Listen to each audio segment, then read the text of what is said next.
Okay, so this is where they sleep all day long. And like Aggie, Ellie, and Julia, if they sleep on the bed, sleep here.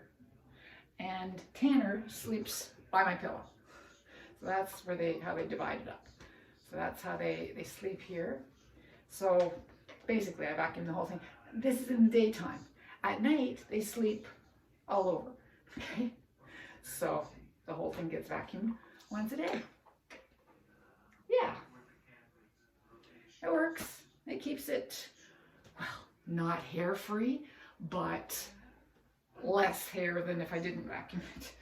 So yeah, I do this every single night.